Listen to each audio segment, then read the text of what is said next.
Ẹ káàbọ̀ sí orí ìkànnì yìí, ẹ jẹ́ ká farabalẹ̀. Ṣé rí àwọn fídíò yìí a máa play fún yín níbi tí wọ́n ti tú pẹrẹpẹrẹ àṣírí.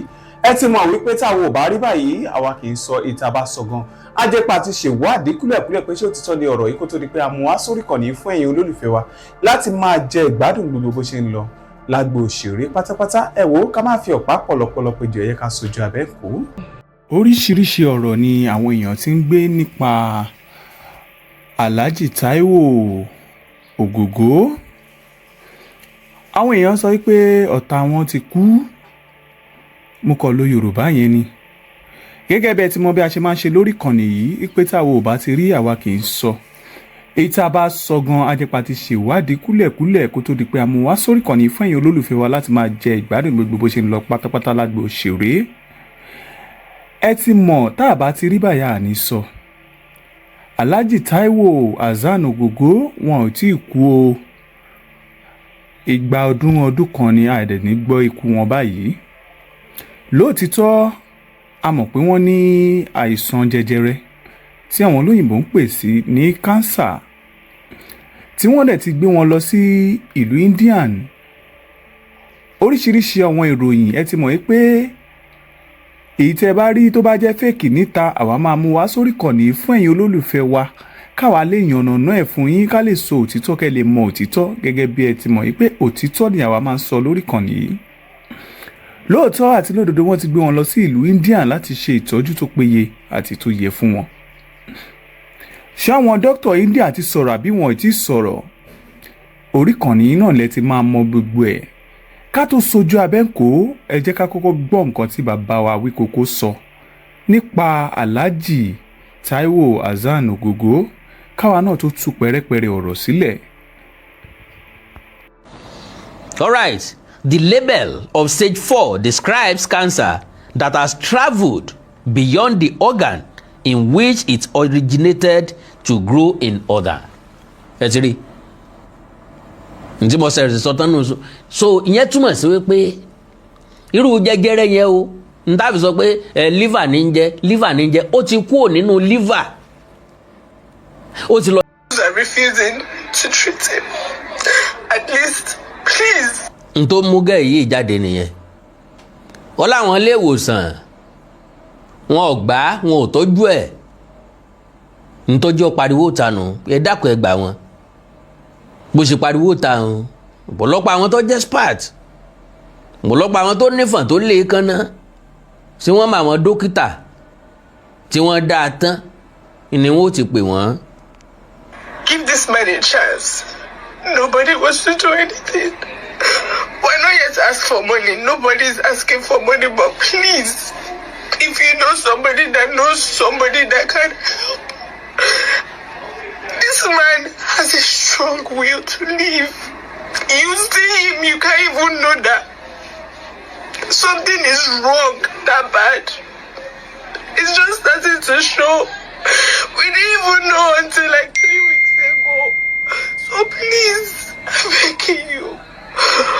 If you know somebody that will be willing to treat him, anything, we're willing to try anything.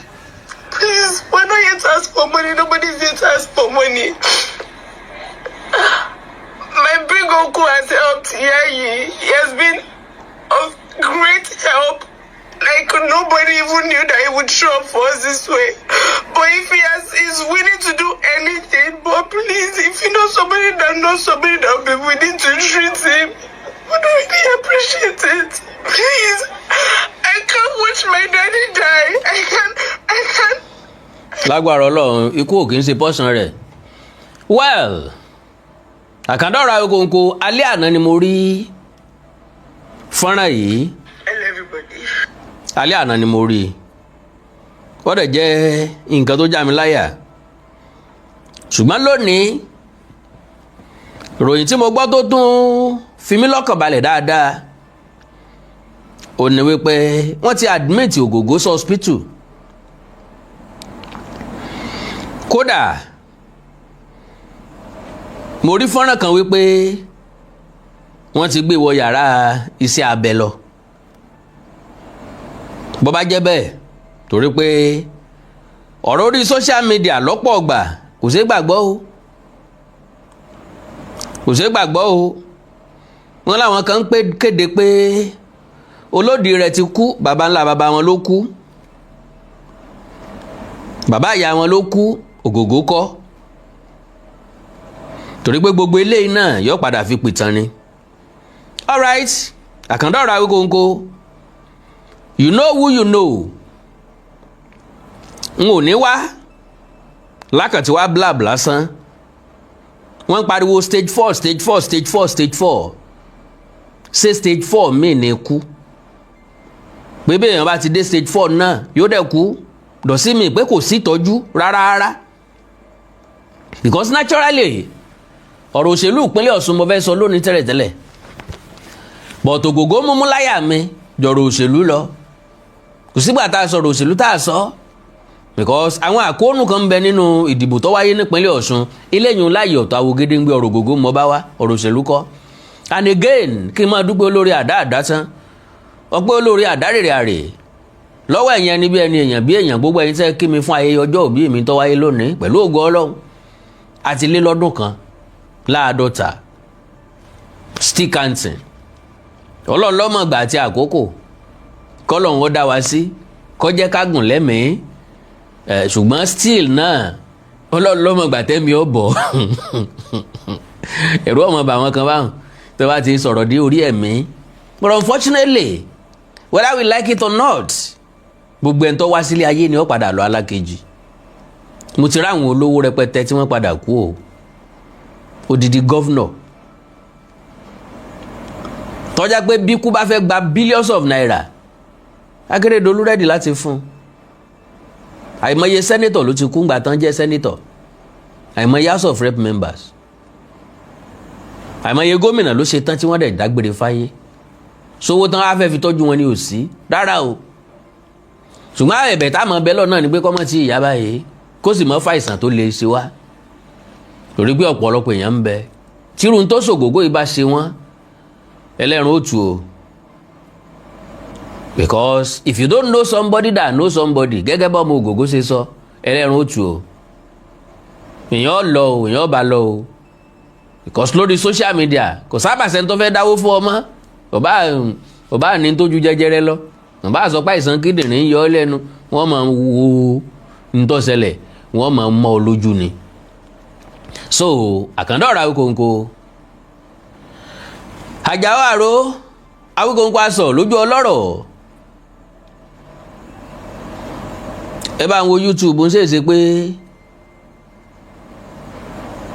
nẹ́tíwọ̀kì ò tún dáa.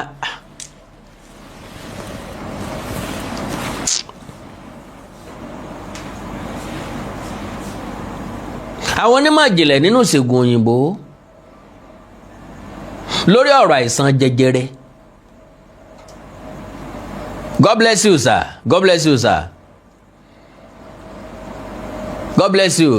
gbogbo ẹ̀yin tẹ́ kí mi fún ayẹyẹ ọjọ́ òbí mi ní wáyé tí o.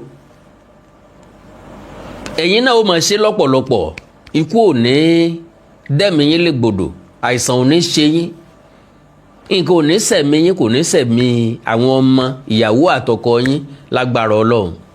ẹ ní rí ń gbé sọnù bí ò ṣe bí ọmọ. I appreciate all of you. so now àwa wádìí stage 4 stage 4 stage 4 so túmọ̀ sí kú. lo and behold, gbogbo àwa tẹ́rù ń bà a ṣe mistake. torí pé tẹ́lẹ̀tẹ́lẹ̀ stage 4 a máa pààyàn débi pé wọ́n kàn sọ déètì tó ń tọ̀ wọ́n kú ni. wọ́n ẹ̀gẹ́tẹ̀ kan sọ fún yàn pé iye ọdún báyìí ló kù tàbí iye oṣù báyìí ló kù téèyàn ó lò bó bá ti dé stage 4. bí ṣe máa ń rìnà ọmọ tí ń sunkún ó yé ní Yorùbá fi pé ọmọ tí ń sunkún ó yé ìyá rẹ̀ tí ń rẹ̀. ọmọ tí ń sunkún ó yé, kìí ṣe novice. ọmọ tí ọ̀jọ̀gbọ́n bá bí, ọ̀jọ̀gbọ́n náà ni yóò jẹ́. ọmọ tẹ́yá bá bí ẹ̀yá ní jọ, wọ́n jọ bàbá wọn bí ìmú wọn. tọgbọ́n orí ti làákàyè ti wà tútù bí àdàbà. wọ́n jọ bàbá wọn.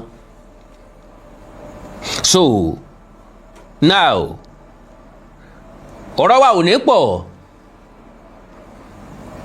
ìwádìí ìjìnlẹ̀ la fẹ́ gbé ta, yóò ṣe mí láǹfààní, yóò ṣẹ̀yìn náà láǹfààní. Ẹ gbọ́ nǹkan tí gẹ́ẹ̀ yẹn sọ, ẹni tó bá rójú ògògó kò ní mọ̀ pé nǹkan kan ṣe é. Ẹ understand mi? Kò ní mọ̀ pé nǹkan kan ṣe é. One little girl, bóyá last week ló bá mi sọ̀rọ̀, ó ló ní àìsàn kan, jẹjẹrẹ ni o, jẹjẹrẹ náà ni o. Wọ́n lọ ṣe dialysis oríṣiríṣi, ni wọ́n sọ pé bóun bá tètè bójútó kò tí ì tó nǹkan tí òun lè kó payà bára òun sí. Ṣùgbọ́n àwọn oògùn tó wọ́n máa lò, àwọn oògùn tó wọ́n máa lò lélẹ̀. Àyà mi tó jápa pé tẹ́lẹ̀ rí Ọlọ́run ọba mi kẹ́mi, ó dá mi dáadáa. Why? I don't complain about money. Even kí n má ní 10,000 naira lọ́wọ́, I don't always complain about money. I always thank God pé ìwọ Ọlọ́run ó fàìsàn kún, má fàìsàn kún fún mi. Ìwọ Ọlọ́run ó fàìsàn kún, má fàìsàn kún fún ọmọ, má fàìsàn kún fáya. Ẹni tí ó kàn mí má jẹ́ ó kàn wọ́n. My lovely brothers and sisters, aláìsàn gangan kọ́ ní ṣàìsàn o, ẹni tí ń tọ́jú aláìsàn láláìsàn, ẹni tí ń sáré káàkiri, tó ń ṣe tẹ́sítì káàkiri. Bí èèyàn bá dé hospital, ó mọ̀ pé wọ́n ṣe tẹ́sítì ìtọ̀, wọ́n ṣe tẹ́sítì ìtọ̀, wọ́n ṣe tẹ́sítì ìgbọ̀nsẹ̀. Àyẹ̀wò ẹ̀jẹ̀ lẹ́lòmíì rò pé, àyẹ̀wò ẹ̀jẹ̀ nìkan lẹ́lòmíì rò pé wọ́n ń ṣe.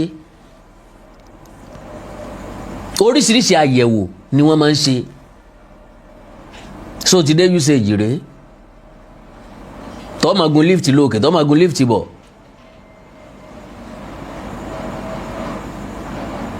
Tó máa gun step hospital mi lókè, tó máa gun step bọ̀. Tí wọ́n ó tò síbi tán ti fẹ́ sanwó fún test. Àwọn náà ni ó jáde wá ń tá láìsàn ó jẹ lọ. Bó bá já láìsàn tí ò lè dìde tó gbọ̀nsẹ̀ sórí ibi tó sùn sí, àwọn náà ni ó lọ fọ̀ ọ́. Mo fi ní ẹni tí ọkàn yẹn kọ́ lọ mọ́jẹ́ ọkàn wọn, kọ́ lọ mọ́jẹ́ arógun àìsàn. Bó bá ti ń jẹun, ìbá jẹ́ ẹ̀kan ló ń rí jẹ, ìbá jẹ́ méjì ló ń rí jẹ, stop complaining, keep thanking God. Ìjọ́rí tí wo kì í dúpẹ́, tó bá dé hospital ló tó dúpẹ́. Taiwo Hassan Ògògó ọmọ Kúlódò, very handsome man. Irú wọn gangan lóbìnrin náà máa ń sọ pé ẹni obìnrin kò lọ́nà tó gbárí mú, pé bẹ́ẹ̀ yí ọ̀jọ̀ pé ẹni kó jálè ẹni. Mo rántí ìgbà mo wà ní Ṣàngó, lady kan Rúkà lórúkọ rẹ̀. Lọ́dún náà lọ́hùn, orí picture èmi àtògògó. Wọ́n ní abẹ́fẹ́ máa yẹn o. Wàláì kọ́mọ̀ fẹ́ mi, kọ́kàn bounce lásán. Ẹ̀rí rọ́ ẹ̀rí. Àtẹ̀lógògó lọ kú tọnu, àwọn obìnrin wá Yínká Quadri mẹ́bẹ̀ o, kò sẹ́ni ọ̀dọ̀dọ̀ bọ̀dá Yínká. Ògògó wọn ń sùnràn yìí. Bó tiẹ̀ bá mi sùn tọ́ bọ̀ mí lábẹ́. Àwa náà wá lọ́dún náà lọ, àwa náà wá wò pé sáwa náà wálé ayé báyìí. Sáwa náà tiẹ̀ ráyé wá báyìí. Ká tó gbóúnjẹ dọ́dọ̀ wọn, kúlà ó ti lọ bí ẹrẹbẹ. Ìwọ náà lọ́wọ́ wá sórí tèmi náà lápèsìn. Mo yà bàrà bẹ̀ ni o, kó lè mọ how big Ògògó is. Èmi ń sọ̀rọ̀ ya 2000 or 2001 or so, kò jù bá ń lọ 2000, 2001 or 2002 lọ́dún tí mo ń sọ. Ìyá Rainbow ló sì kẹta wọn lọ́dún náà lọ́hùn. Àwọn ni star tá a kó rìnrìn àjò, tá a fi ń ṣe stage play káàkiri, a lọ Kútọ́nù, a lọ Togo, a ṣe nǹkan kan. Ògògó is a very cool man. Star ni o, ṣùgbọ́n kì í ṣe bíi star. Àwọn star kan wà tó máa categorize ara wọn, gbéra wọn ga. He jokes, he play with anybody. irú wọn jẹ́ àwọn tí ọmọ fáwa náà ń retí pé lo and behold fọ́tò ògógó ni mo tà tí mo kú òkútọ́nu n ò rówó mọ́tò. èmi sì gbé kámẹ́rà lọ as a photographer mo ya Yínká Quadri mo ya Mọ̀mọ́ Rainbow mo ya èmi náà bá wọn ya fọ́tò mo lọ print ẹ̀ ní mo tà ń lé bọ́ọ̀lù tí mi ro mọ́tò padà wá Nàìjíríà. So ògógó ọ̀nì nǹkan wàá ṣe ní wàá rí ní nǹkan wàá bíjú kúò ẹ̀rí ọkàn ò ní jẹ́ n ò súnmọ́ o rárá àti rárá o èmi gan mo invite wọn o àwọn tá a jọ kéré jọ ni o àwọn tó dàgbà jà wá lọ tó mọ̀ èèyàn jà wá lọ àwọn ló invite wọn láyé ìgbà náà èlò lásán fún wọn 120,000 àwọn mẹ́tẹ̀ẹ̀ta 40,000 naira ẹnìkọ̀ọ̀kan fún gbogbo tọ́ yẹn o 120,000 ọmọ iye tí 40,000 jẹ́ láyé ìgbà náà ni. So nbo ni mo ń lọ òun ni wípé irú ògógó kọ́ lèyìn ó fi ọkàn sí pé nǹkan gbọ́dọ̀ ṣe kò sẹ́ńtì nǹkan gbọ́dọ̀ ṣe o ẹ má sì mí gbọ́ o but that man is too useful kò sẹ́ńtì ó wà useful ẹ foríjì mi o ẹ̀yin bàbá àti màmá mi understand nǹkan tí mò ń sọ ó ti face a lot of things nínú ìrìn àjò ayé ògógó face a lot o mo tún fẹ́ lè sọ wípé mi ò rírú ẹ̀ rí tó bá jẹ́ mi mọ rẹwà bí ògógó èyàn ò dò pẹ́tẹ́ o èmi ọmọ bí èèyàn ṣe parọ́ ń tèmi o ògógó wà nínú àwọn ọkùnrin tó decent láyé tó ògógó bá ṣèṣì lálẹ́ ni bọ̀ tó bá jẹ́ lòmíì ní òun girlfriend ẹ̀ ọ̀pọ̀ gan gidi side chicks ọ̀pọ̀ àlè ọ̀pọ̀ rẹpẹtẹ sáwọn tí ń fowó wá ni very very loyal sí marriage ẹ̀ ńbẹ̀ yẹn kọ́ là ń lọ bọ̀ kò sí bá ṣe sọ̀rọ̀ ifá tà ní tá sọ̀rọ̀ Fátímọ̀ tà ní yọ ifá kò ń bẹ̀ ọ̀rọ̀ ní fa ọ̀rọ̀ ní tẹ̀tẹ̀ ẹ̀kún ní bá kan wá nǹkan kan ní satọ́kù fún nǹkan kan ní wá lọ láìsàn jẹjẹrẹ àwa wá ń bẹ lọ́hùn kọ́lọ́hùn owó ọlá bí ṣe ń ràn àrùn tí ọ̀sá ni tọ́mọ bí ṣe ń ràn án bí ṣe ń rọ̀jò tí ọ̀sẹ́ ni tọ́mọ bó ṣe gbómi ságbede méje ayé àtọ̀run bó ṣe dá afẹ́fẹ́ tí ọ̀sẹ́ ni tó rí díẹ̀ bó ṣe dá òkun tí ọ̀sẹ́ ni tó rí díẹ̀ bọ́lọ̀hùn ọba mi ṣe mú òṣùpá jáde tí ọ̀sẹ́ ni tó ti mọ ibi tó ti ta jáde bí iṣu kọ́lọ̀ nínú àánú ẹ̀ kó bá a dáwọ́lé Alhaji Taiwo Hassan Ògògó gbogbo tí wọ́n bá lò fún pátá kó bá a láàmú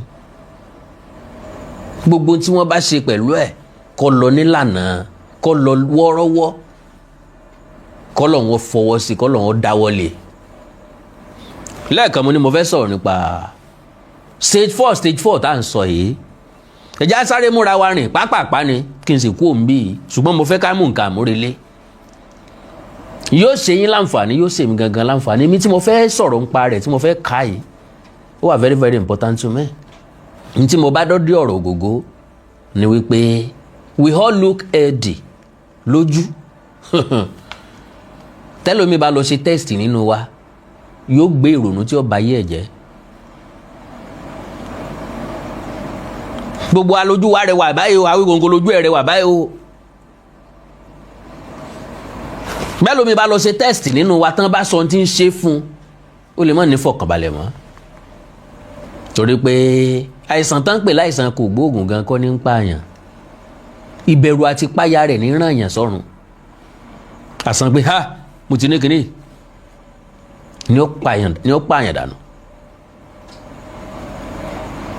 because àìsàn tán ní ògbóògùn wọ́n ti maintain ẹ náà ni mo bá dórí stage 4 tí wọ́n ń sọ yìí wọ́n ti maintain ẹ alright ẹ̀já lọ mo béèrè wípé ǹjẹ́ ògógó lè rúlà can someone survive stage 4 jẹjẹrẹ torí ìtàkùn bíi tá a wà Here are things.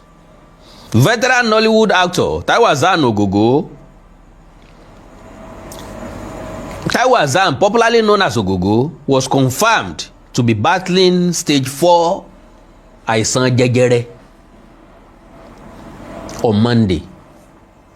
Pẹ̀pọ̀ ẹ̀sẹ̀ bá wa lójijì ni. Now, his two daughters, Lima and Kira Taiwo, made separate emotional appeals on Instagram urging Nigerians, well-wishers and medical professionals with experience in cancer treatment to help save their father. Tó bá ṣe mí náà ńkọ́, ń dìde. Because afọ́jú ò lè má fọ́jú rìn nínú òkùnkùn. Ẹni tí ń bẹ ní sẹ́ẹ̀lì kọ́ ni ó bẹ́ẹ̀lì ààrẹ. No matter how rich you are, you can't bail yourself. So, now, in a video posted on her Instagram page, Lima said the actor's condition had deteriorated and that hospitals had refused to treat him. Now, Taiwo, who struggled to hold back tears throughout the video, appealed to Nigerians and well-wishers to help her family find a hospital or medical personnel willing to treat her father, insisting that the family was not soliciting funds. Tọrọ owó, béèrè fowó.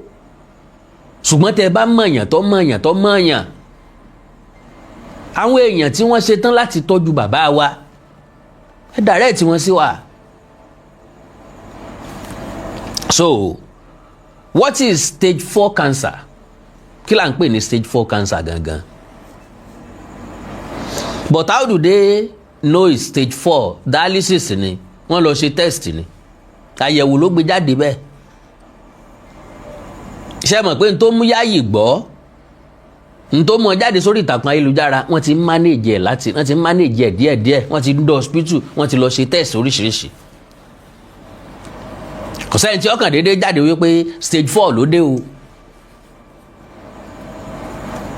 So nínú àyẹ̀wò ni wọ́n ti jẹ́ kó yí wọn pé stage 4 ló dé o. Nípa àwọn tí ń ṣe test ọ̀tọ̀, àwọn dókítà ọ̀tọ̀. Wọ́n bá fẹ́ tọ́jú èèyàn lọ hospital, àwọn dókítà ni ó refer yín síbi tẹ́ ti ṣe test. Èsì test lẹ́mù wá bá wọn ni wọ́n mọ̀ tí ń ṣe ibi tí wọ́n tọwọ́ bọ̀. All right, what is stage 4 cancer? According to Binatra, a cancer news platform, stage 4 cancer is serious, but it is not the harbinger of death it once was. Ìdájọ́ ọkú ni tẹ́lẹ̀tẹ́lẹ̀. Ṣùgbọ́n kò rí bẹ́ẹ̀ mọ́, ó rí bẹ́ẹ̀ tẹ́lẹ̀. Kí ló dé tí ò fi rí bẹ́ẹ̀ mọ́ ni pé àwọn èèbó ò ṣàsùnnara bíi tiwa, àsùnná kọ́kọ́ làwa ń sùn. Èmi ò rí bí tí ìran káàró òjìrè ti ń grow sí. Òwe lásán táwọn baba ńlá baba wa fi ilẹ̀ láti ń lòdì sí i, àwa gangan ọ̀wá kùn, we are too lazy.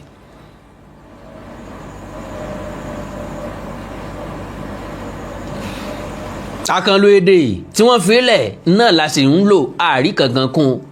Egbòogi tí wọ́n ti mọ̀ tẹ́lẹ̀tẹ́lẹ̀ náà la sì mọ̀ dé sí i. Àtúmọ̀ gbogbo ẹ̀ tán gan mọ́. So we are too lazy. Ṣùgbọ́n àwọn òyìnbó day in day out ni wọ́n ń ṣèwádìí sí. Wọ́n ó gbé oríṣiríṣi fóònù jáde. Ọdọọdún ni wọ́n ń renew mọ́tò. Ẹ kàn máa pé iye akínní kan. Tó bá fẹ́ ra mọ́tò nísìnyí, wọ́n á ní model wo, Benz kìíní, Benz 250. Ok, year wo? N tó kù tẹ́ béèrè nu. Tọdún wo? Ọdún tuntun máa ń grade ju eléyìí tó ti kọjá lọ. Wọ́n á ṣe nǹkan tó yàtọ̀ ń bẹ̀ ní ṣá. Tẹ́ẹ̀fì mọ̀ pé kì í ṣe ti 2007 náà lè ra 2008, ti 2009 yàtọ̀ sí 2008, ti 2010 yàtọ̀ sí 2009. Why any cancer diagnosis is devastating, the term stage 4 seems to have its own terrible weight, like a stone, which is carried around by patients and their families. But stage 4 and terminal are not the same. Nǹkan pè ní stage 4 o, ó ní ẹrù ńlá o. kì í ṣẹni tó ní nìkan ní ọmọ rù káàkiri o àtàwọn ẹbí ẹ̀ ni kọ́lọ́mọ́ fòrò wa. Stage 4 cancer is indeed the most severe form of disease, but this does not give credit to the incredible advancements made in cancer medicine nearly every day ni wọ́n ń gbá research sí, ni wọ́n ń wójútùú sí. mo ti rẹ́yìn tó jáde tó pé àìsàn kò gbóògùn tẹ́ ń sọ yìí òun wọ́n tọ́jú ẹ má sì fóun lówó, wọ́n tó kọ́kọ́ tọ́jú ń tọ̀ ń sàn náà lóríṣiríṣi. àwọn òyìnbó ọ̀fẹ́ nǹkan tí ó máa pa wọ́n lára jòjòjò, wọ́n á wọ́nà àbáyọ sí, wọ́n ń gbá research lórí àìsàn jẹjẹrẹ. So what does it mean to be diagnosed with stage 4 cancer?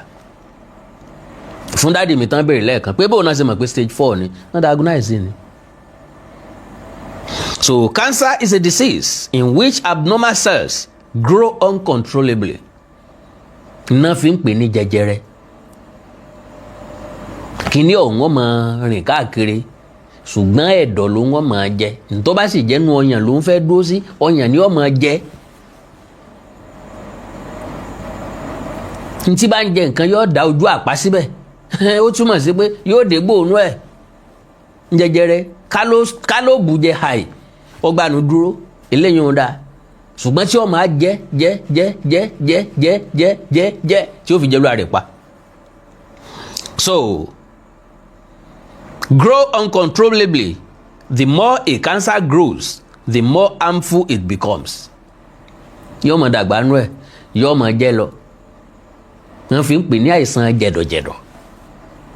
Ìyẹn ni cancer of the lungs. Mr. Tunde Okolimi ní wáyé, God bless you sir. Ìyẹn náà fi ń pè ní cancer of the lungs. Àìsàn jẹ̀dọ̀jẹ̀dọ̀. Okay, now the more harmful it becomes. Simply put, the cancer staging system can be thought of as describing how much a person's cancer has grown. Cancer is stage 1 through 4 based on the tumor size, growth into adjacent tissues, and spread to other organs. N tán pè ní jẹjẹrẹ lo and behold kọ́lọ́ mọ́ fi kankan náà ṣe wá o. Àwọn tó ń ṣe lọ́wọ́lọ́wọ́ kọ́lọ́ nínú àánú ẹ̀ mú ọ̀nà àbáyọ wá tá a fi tọ́jú wọn. Kì í ṣe Táíwò Hassan nìkan o, gbogbo àwọn tó wà ní pòyíṣàn yẹn lónìí ni mo fi sọ́njò ní pé àwọn gómìnà wa, àwọn sẹ́nétọ̀, àwọn house of rep, one way or the other Ọlọ́run ti bless wọn lọ́nà kan. Ẹjọ́ ọjà sọ pé kówó jẹ tàbí wọ́n kàn pínwó wa, no, Ọlọ́run ti bless wọn lọ́nà kan. Ẹ jẹ́ kí wọ́n take care upon themselves. Àwọn èèyàn tó ní àìsàn ọkàn, àìsàn jẹjẹrẹ, káwọn gómìnà wa, former governors, former president, kí wọ́n máa ní nǹkan tí wọ́n máa ṣe fún wọn lóṣooṣù lọ́dọọdún fún ìtọ́jú wọn, because people cannot afford it. Owó tẹ́ kò nú ilé tẹ́ kò báńkì tẹ́nìkan kò ní ná, ẹ fi save lives. Use that money to save many lives. Tó bá jọ lókè òkun ni àwọn eléyìí ó ti yọ owó lẹ́nu gbogbo ogún ìbí wọn, gbogbo ìní wọn, pé eléyìí o àwọn èèyàn tó bá ní jẹjẹrẹ ọkàn, àwọn èèyàn tó ní heart problem, wọ́n máa lọ sí hospital, wọ́n á ní àwọn fẹ́ tọ́jú wọn.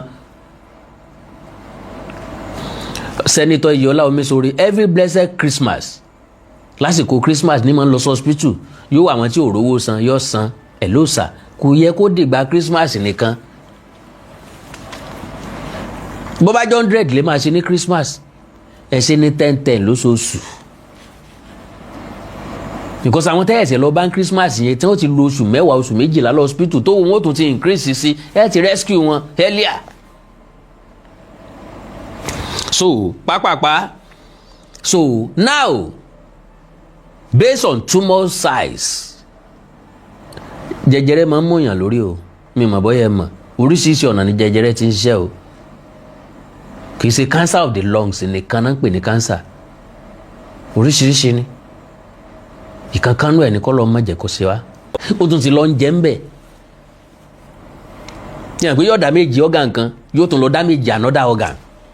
ìyẹn náà jẹ́ náà fi ń pè ní stage 4. ṣé kò bá yẹn lẹ́rù? wọ́n bá yẹn lẹ́rù ń já yẹn láyà, kò wetí gbọ́, kò múnú èèyàn dùn. Táíwò Hassan Ògògó kì í mutí, kì í mu sìgá, kì í mu gbó. Quote me anywhere. He no dey drink, he no dey smoke. Like myself, I don't drink, I don't smoke. Ṣé rí? Kì í ṣe pé bóyá mo fi lẹ̀, mú rí, mú sìgá rí, mú gbó rí, mú tí rí, ǹjọ́ wọn ti bí mi. Tẹ́sì ẹ̀ rí.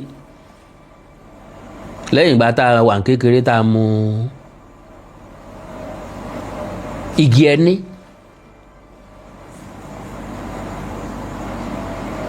àwa mú igi ẹni rí o.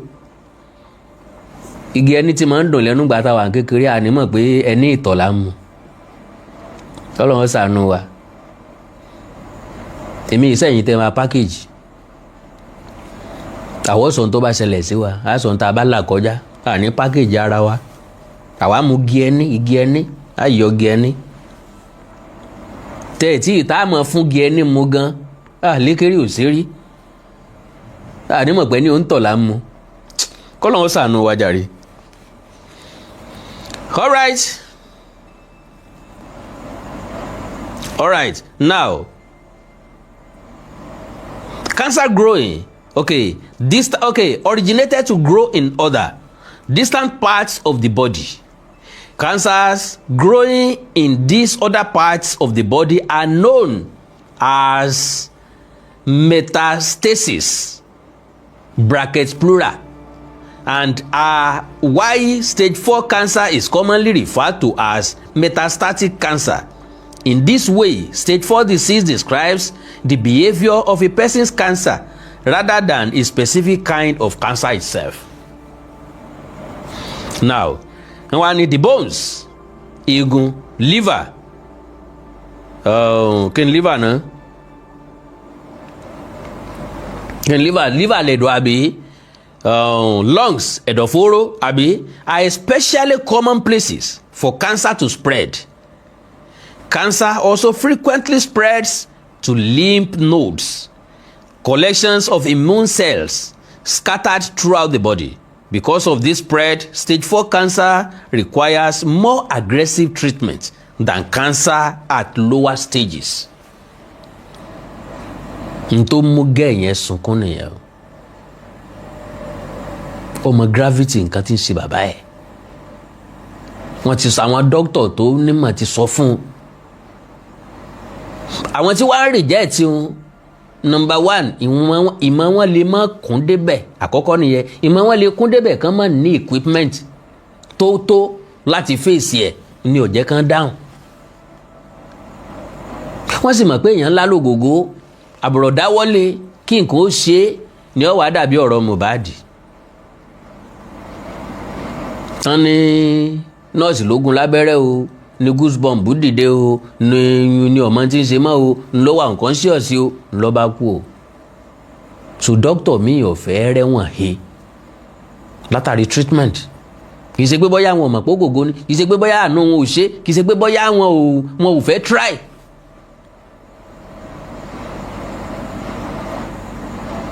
Ṣùgbọ́n ẹni tó gúnyán jẹ tó kú ńlọ dẹ́rù bẹ́ẹ̀ tó ṣe súná. All right.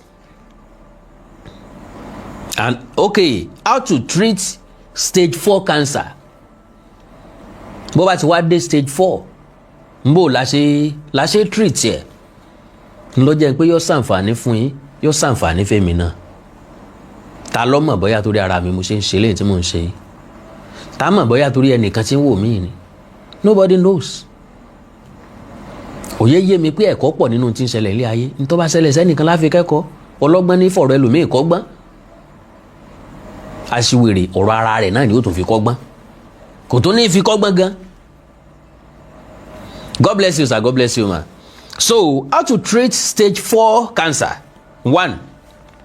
Understand what stage 4 means. Kó tó tọ́jú àìsàn, kó tó tọ́jú nǹkan kan, kọ́kọ́ mọ̀ túmọ̀ rẹ̀ náà. 1. Stage 4 cancer has spread, metastasized to other part of the body. Cancer yìí ò sí lójú kan mọ́, ó ti rìnrìn àríkú ń bẹ̀, ó ti bọ́ bòmí. ó ti bà bí tó kọ́kọ́ ti dìde jẹ́, ó ti wá bọ́ bòmíì, ó tún ti ń babẹ̀ jẹ́. 2. Because microscopic cancer cells may remain even after visible tumors are removed. Túmọ̀ tán sọ yìí, ó dàbí pé túmọ̀ ọnú orí ni o, no brain ni o. Kíkà ẹ yọ túmọ̀ gan kúrò. Ok, dídì rẹ̀ kẹ́ ẹ yọ túmọ̀ kúrò. Cancer tún lè remain bẹ́ẹ̀, ó sì lè wà ń bẹ́ẹ̀. ń bọ́ pé bí kan lè rò pọ̀ wà, ẹ wá fẹ́ yọ bẹ̀ kúrò pé ká yọ kúrò, ó ti débò míì. Because completely eliminating the cancer can be difficult. Ṣe rí pé ó dáa kéèyàn mọ̀ ni ju pé kéèyàn tọ́jú ẹ̀ lọ. Ilé yìí ò sọ pé ká dẹ́rù bẹ́ẹ̀ tó ní. Ọ̀nà àbáyọ ni ká wá, bá a ṣe fẹ́ relieve ẹ̀ ní ká wá, bá a ṣe mọ́kàn ẹ̀ balẹ̀ lọ ní ká wá, bá a ṣe múnú ẹ̀dùn ní ká wá. 2. Treatment usually focuses on controlling the cancer. Báwo la fẹ́ control ẹ̀? Báwo la fẹ́ minimize ẹ̀? Ṣé kò sóògùn tán lè lò tí ó ṣiṣẹ́ débẹ̀ tí ó dẹ̀ pa jẹjẹrẹ ọ̀ndànù láì ṣiṣẹ́ abẹ? Àwọn ìbò ọ̀bàṣẹ́ débẹ̀ ńjọ́ kan. So, stage 4 cancer is often treatable even when it cannot be completely cured. Ó dáa kéèyàn má ṣàìsàn kí nǹkan má ṣèyàn. Náà làwọn ọ̀jọ̀gbọ́n fi sọ pé prevention is better than cure, always better than cure. Okay, the main goals are to 1. Slow or control the cancer. Ká slow ẹ̀ down. Common ní strength eré sísá débi tí ó sáré mọ́ damage bí. Ìkejì, reduce the amount of cancer in the body. Ẹ má jẹ́ ó ráàyè débò míì mọ́. Ìmíì, help the person live longer. Bó la ṣe fẹ́ help onítọ̀ láti live longer. Ẹ tẹ́tí, maintain the best possible quality of life. Nǹkan bá ti sọ báwọn, ó túmọ̀ sí pé wọ́n máa base ẹni yẹn lórí restrictions. Kí ló gbọ́dọ̀ jẹ, kí ni ò gbọ́dọ̀ jẹ, kí ló gbọ́dọ̀ mu, kí ni ò gbọ́dọ̀ mu. Iye aago báyìí ni yóò lóògùn báyìí, kò dẹ̀ gbọ́dọ̀ miss ẹ̀.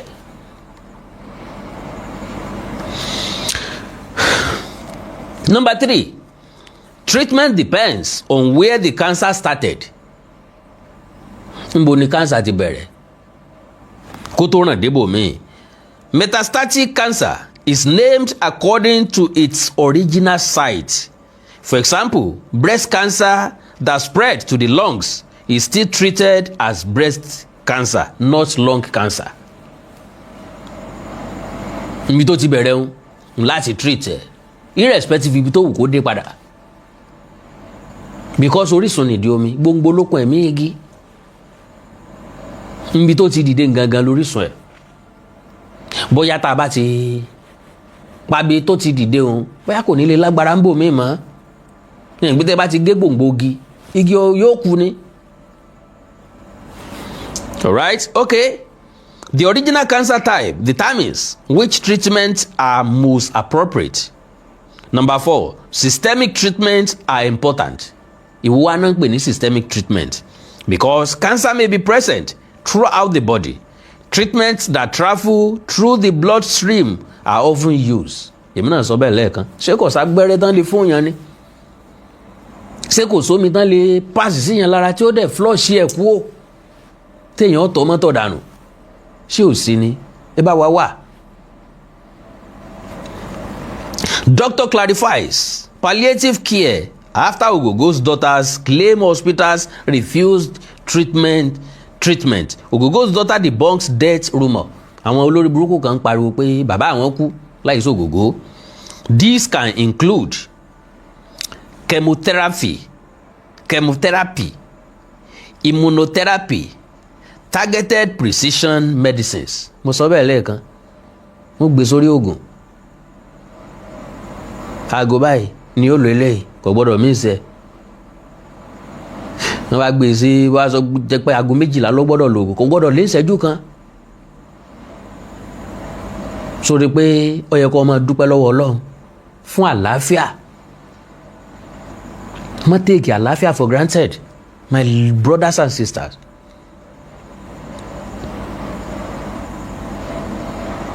Má take àlàáfíà for granted o. Má dúpẹ́ lọ́wọ́ Ọlọ́run láàyè ọ̀tọ̀. Jẹ́ kó Ọlọ́run kó appreciate ẹ. Other systemic treatments depending on the cancer type.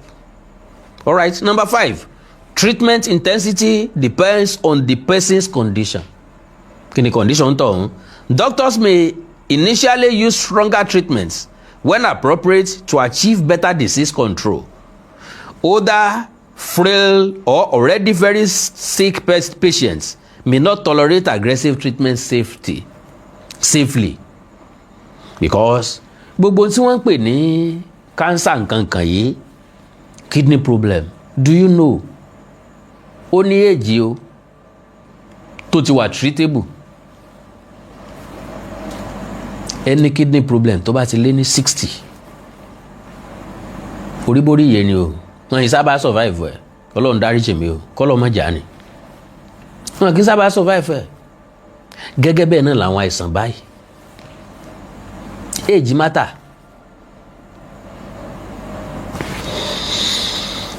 All right, older frail ẹni tí ọ̀jọ̀jọ̀ náà ń pè bẹ́ẹ̀ and or already very sick patients may not tolerate aggressive treatment safety. Tó bá ti jẹ́ ní tí ń ṣàìsàn lemọ́lemọ́ ẹ lè sáré da oògùn bò. In those situations, doctors may choose gentler treatments with fewer side effects, including medicines that can be taken as pills at home. Mo wí lẹ́ẹ̀kan. Number 6, doctors must balance benefits and side effects. Lára yẹn, more aggressive treatment can sometimes control the cancer better, but can also cause significant toxicity. Therefore, the treatment plan aims to find the best balance between how effective the treatment is, how severe the side effects are, the person's overall health, and quality of life. Ibi tọ́lọ̀ ti máa kẹ́ ògógó ń tiẹ̀ ò ní pé kò mutí tí ó ti dá méjì omi ara àtẹ̀jẹ̀ ara ẹ̀ tẹ́lẹ̀, kò mu sìgá, kò mu gbó tí ó ti fín ẹ̀dọ̀ rẹ̀ tẹ́lẹ̀tẹ́lẹ̀,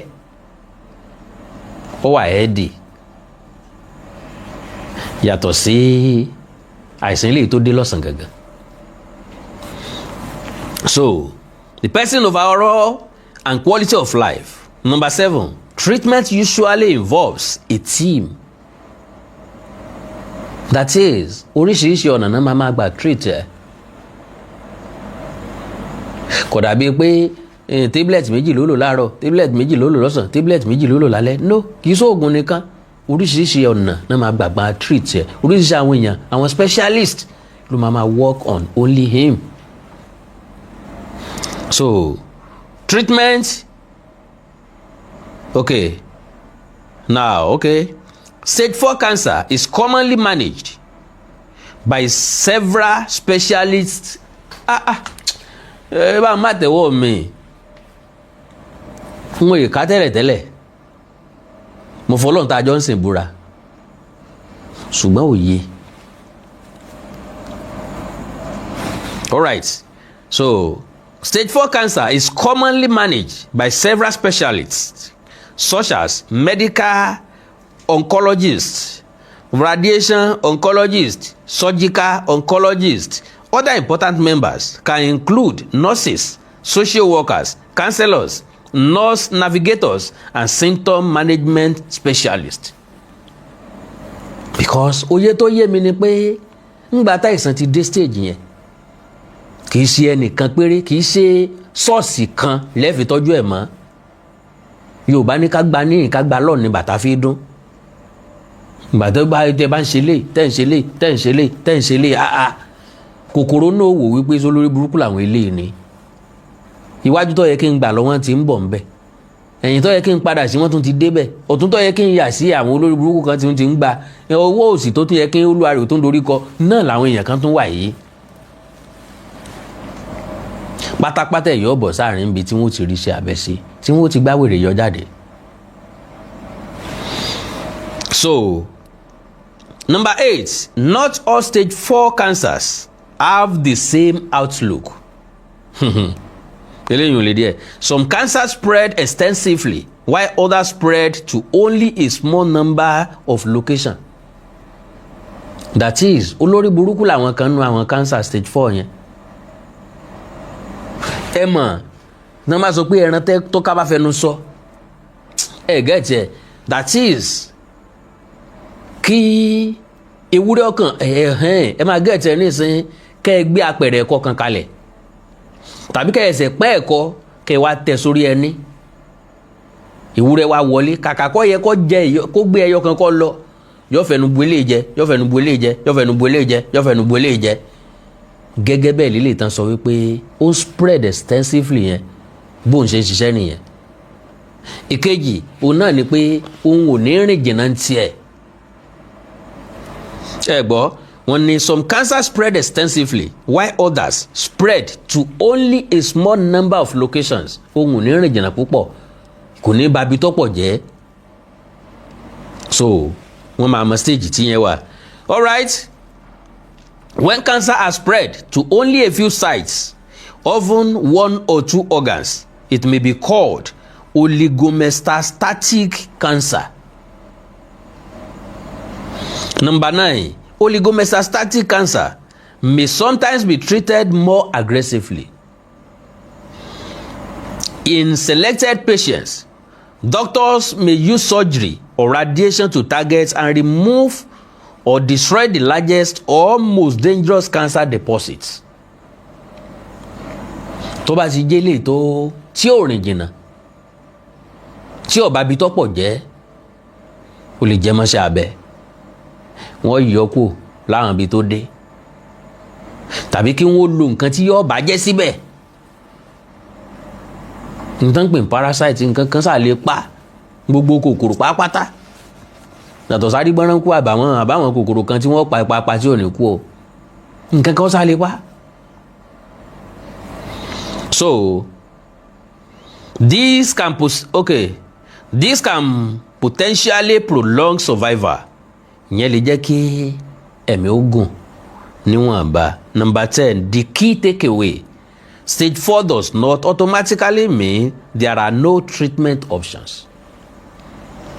Eléyìí ńlá wá láti wá fi console brother wa Alhaji Taiwo Hassan Ogogo wípé kò sí ní tí ó ṣẹlẹ̀ lágbára Ọlọ́run. God is already in control. Ọlọ́run ti gbàkóso already. Finilágàlà díẹ̀ bọ̀ oko ìmọ̀ èyí ò ní tí ó fi ọ́ ṣe yóò kàn fi ọ́ làkàlàkà lásán yóò gbọ́ jìgìjìgì yóò yìn ọ́ nù ní lágbára Ọlọ́run. So Ọlọ́run ní já bára wa kẹ́dùn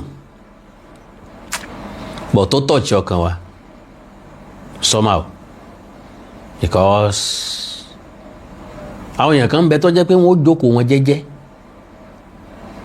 nǹkan sì tún lọ bá wọn bí tán jókòó sí. Mi ò rò pé nìkan lè sọ fún mi pé òun gbáriwo ògògó ń bì kan tí ò dáa. I don't think so. Pé nìkan sọ pé òun bá ń bi ìjàngbọ̀n kò sí ń bi fúrákàsì kì í bá èèyàn fàjàngbọ̀n. Ilé ayé ẹ̀ ló bójútó, ilé ayé àwọn ọmọ ẹ̀ ló bójútó, ó dẹ̀ rí sí wọn. Àsìkò oúnjẹ ní ń bọ̀ yìí. Yes, iṣu ọmọ tó ti gbìn àsìkò oúnjẹ rẹ̀ ní ń bọ̀ yìí. Ẹni ẹlẹ́ni ò ní kéré iṣẹ́ rẹ̀ Ògògó lágbára Ọlọ́run. Ó jẹun ọmọ kò ní jó ọ lẹ́nu. Ẹ̀mí tó ṣẹ́gun sí tó ní jí ọbẹ̀ rẹ̀. Wọ́n lu ṣiṣẹ́ rẹ̀ ẹnìkan kan ò ní bá ọ jẹ́ lágbára Ọlọ́run. Àwọn ọmọ ẹ ó rí ọpẹ́ ìwọ náà ó rí wọn pẹ́ láṣẹ Èdùmàrè. So Ọlọ́run ti gbàkóso ká mọ̀ sọ pé Ọlọ́run ó gbàkóso Ọlọ́run ti gbàkóso àwa nígbàgbọ́ nínú Ọlọ́run. So gbogbo ọmọ káàrọ̀ òjìrì àánú Olódùmarè ò ní fi wá sílẹ̀ o. I love you all.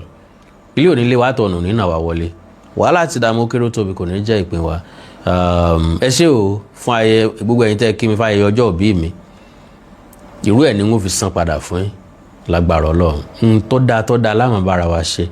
I told many people ibo la ń lọ ibo la fẹ́ ṣe mo ní èmi ti celebrate 50th mo ti dára lé mi ò rí birthday gẹ́gẹ́ bí téèyàn máa celebrate rárá o nígbà tó láì rí ọmọdé gan tẹ́ bá ti celebrate ẹ̀ dé stage kan ẹ̀ stop ẹ̀ fún. So kọ́lọ̀ nínú àánú ẹ̀ kó tẹ̀síwájú láti máa dáàbò ẹ̀bù wa, kó má fàìsàn sí wa o, kó wà pẹ̀lú wa. Ẹ like, follow page mi lórí Facebook Awikonko television àti Awikonko TV. Ẹ subscribe sí YouTube channel mi Awikonko TV. Ẹ ní nǹkan pàtàkì tẹ́ fẹ́ ká jọ sọ, ẹ já sọ lórí WhatsApp +234 904 851 9362 +234 904 851 9362. Èdè àti àṣà ilẹ̀ káàrọ̀ òjìrè bí òní wọmi o, orílẹ̀-èdè ilẹ̀ káàrọ̀ òjìrè òní dàrú, ìlú ẹnì kọ̀ọ̀kan wa yóò tòrò mínímíní bí àmì àfòwúrọ̀ pọ̀n àjùwàṣe o. Ó dàárọ̀ o, òrùn àìlásùn ànítújọ́ ọ̀ndọ́júkú. Bye Gary o. God bless you sir, God bless you mami ní wáyé tí o. Ó dàárọ̀ o. Ọ̀rọ̀ lórí brother wa Taiwo Hassan tí gbogbo wa mọ̀ sí Ògògó ọmọ kúlódò, ọmọ kúlódò lódò, ọmọ kú lómi lómi. Àkàndọ̀rọ̀ Awikonko ni mo fẹ́ sọ nípa rẹ̀, torí pé tó bá ń gbọ́ wípé ọkàn mi kú, kíní ó ń bá wa lójijì, ó bá ọ̀pọ̀lọpọ̀ wa lójijì, especially me, torí pé nínú ẹni tẹ́yìn ò lè ro ka àìsàn sí láyé, Ògògó jẹ́ number 1. Yàtọ̀ sí àárẹ̀ tó ṣe lọ́dún kan lọ́hùn tí gbogbo ayé ń fẹnu kó jápìn káàkiri, bó tiẹ̀ jẹ́ pé social media ò tíì di yẹ̀yẹ́ báyìí. Kò sí tí wọ́n sọ sí Ògògó ọmọ kúlódò tán lásìkò náà. Àrùn kẹ́nẹ́ kan ló kó, kọ̀ọ̀ká àrùn kẹ́nẹ́ kan ńlọ́jọ́ ọmọ rùkọ́ ọmọ gbẹ́. Kò sẹ́ni tọ́mọ̀ wípé ojú tó gún rógé, ojú tó rẹwà dáadáa hàn pé yóò tún padà bọ̀ sípò lásìkò náà lóòótọ́. Tẹ́ bá ń gbọ́ ọ̀rọ̀ gbóni jìgìjìgì yín nínú àìsàn Ògògó ní jẹ́bẹ̀. Kíní ọ̀hún kàkà kọ́ pa ṣe lọ́la, ó tún mọ́ kìkì ẹ̀kan sí, ó wá jẹ́ kí ti àìsàn jẹjẹrẹ ọ̀nà jẹjẹrẹ yìí kó bá wa lẹ́rù, kó bá wa lójijì. Taiwo Hassan ikú kì í pẹ̀tà lójú ran, kò sí ní tí ó ṣe ọ́, kò sí ní tí ó ṣẹ̀mí rẹ. Kòkò làábògùn, kòkò làrọ̀ ọ̀tá le.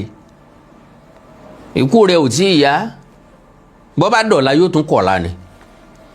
Ẹ ń bá wa ní kó o kú, a jẹ́ pé kí wọ́n lọ rí múlẹ̀ dé Ọlọ́run. Ojú ọ̀kan wọ, torí pé gbogbo ohun tó fẹ́ ṣe láyé ò tí ì ṣe ìlàjì ń bẹ̀. Lágbára Ọlọ́run ọ̀la èyí já, ọ̀la mi pẹ̀lú ògo Ọlọ́run. Alright, nígbà tí mo rí fídíò ọmọ Ògògó tó ń sunkún lórí ìtàkùn ayélujára, àyà mi jápa.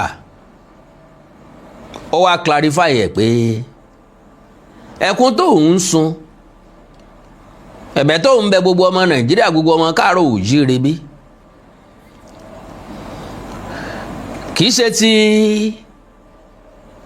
ká ẹ lè dáwó fún ẹbí àwọn o, àwọn ò nílò owó o, ṣùgbọ́n àwọn nílò àdúà. Àwọn ṣe kí ni? Àwọn nílò àdúà àkọ́kọ́ ńlẹ́lẹ́yìn. Ẹlẹ́ẹ̀kejì ni pé àwọn nílò àwọn experts tí yóò bá wọn attend sí bàbá wọn, torí pé sẹ́nétọ̀ nípínlẹ̀ Ògùn Yáyì, ká mọ̀ pé ní kọ́mí gọ́vnọ̀, pẹ̀lú ògo Ọlọ́run bí Yáyì bá ṣe gómìnà kò sí ní tó bá dé ń bẹ̀. Ọfà ìṣe gómìnà rẹ̀ ọ̀pọ̀lọpọ̀ nǹkan dáadáa làwọn ará senatorial, ẹ má bínú, làwọn ará senatorial district tí ẹ jẹ̀gbádùn. Ó ìṣe sẹ́nétọ̀ tí pa wápò àjẹnu ọlá ìrí, ṣùgbọ́n aríbi ti ń ṣe, n ò sì campaign fún, ṣùgbọ́n lára iṣẹ́ ìlú náà lélẹ́yìí. ó jẹ́ kó yé wọn wípé iye tí ó bá ná wọn fún ìtọ́jú ògògó agbára Ọlọ́run ó ká kò jù bá ń lọ. ọ̀pọ̀lọpọ̀ èèyàn ló wà nípò tiẹ̀ ẹsẹ̀sẹ̀ kanlẹ̀kùn ẹsẹ̀sẹ̀ pé ẹsẹ̀sẹ̀ bẹ̀rẹ̀ ẹsẹ̀sẹ̀ para pàpà síbẹ̀síbẹ̀ náà wọn ò ní gbégbèsè olóòkàn wọ́n mọ̀ promise ni. so eléyìí ò fi wá lọ́kàn balẹ̀ wípé ibi ire lọ̀rọ̀ ń wó sí. àdúrà wa ni a nílò fún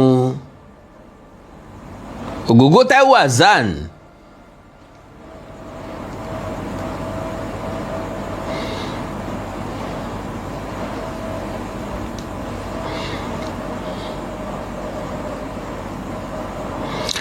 now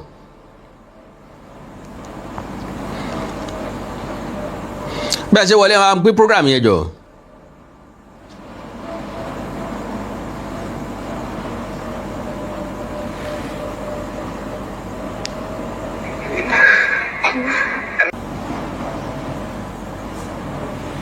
ṣé ìgbé nẹ́tíwọ̀kì yìí ò tún dá báyìí?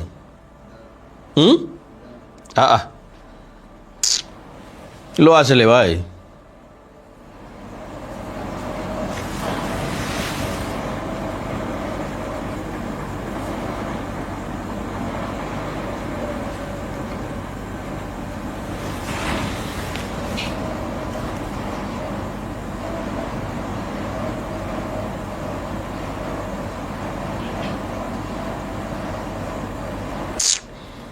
àbí nẹ́tíwọ̀kì wo la tó wá là ń lò yìí ná?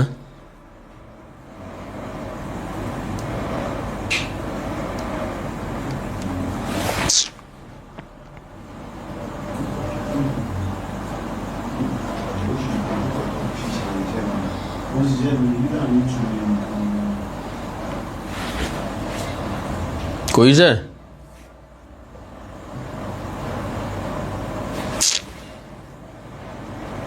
network tán lọ́dà náà lílé báyìí o.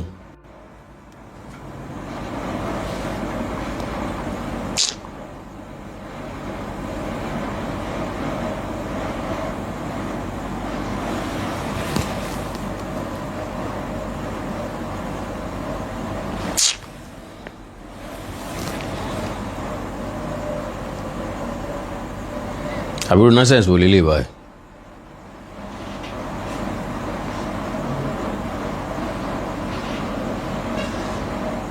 Tósìn lọ gbé dátà mi wá nulẹ̀.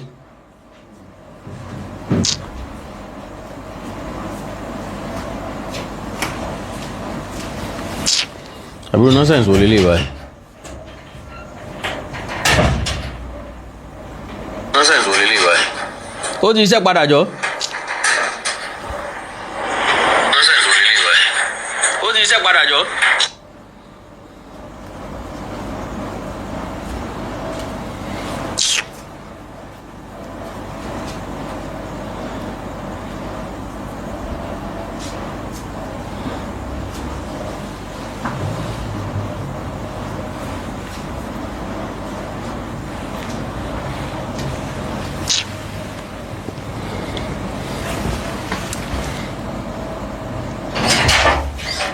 ó ti ṣiṣẹ́ padà. ẹ káàbọ̀ padà bẹ́ẹ̀ ṣe wọlé bá mi ṣe program yẹn jọ. ìbànújẹ́ ò ní kàn yín jàre. nẹ́tíwọ̀kì tán ròyìn náà la tún ra yìí o. ẹ bá ń ṣe program yẹn káwọn èèyàn padà jàre. now àwọn èèyàn mọ̀ bẹ́ẹ̀ ẹ má jẹ́ ń gbà á kó wa. so mo wá ṣèwádìí tọ́pọ̀ pé ṣé lóòótọ́ bẹ́ẹ̀ èèyàn bá ti dé stage 4 ṣékú náà lọ já sí. ẹ wo a ò ní rí jù báyìí lọ bó bá tún ṣe ń lọ báyìí a máa kò yín gbọ́ ó dàbọ̀.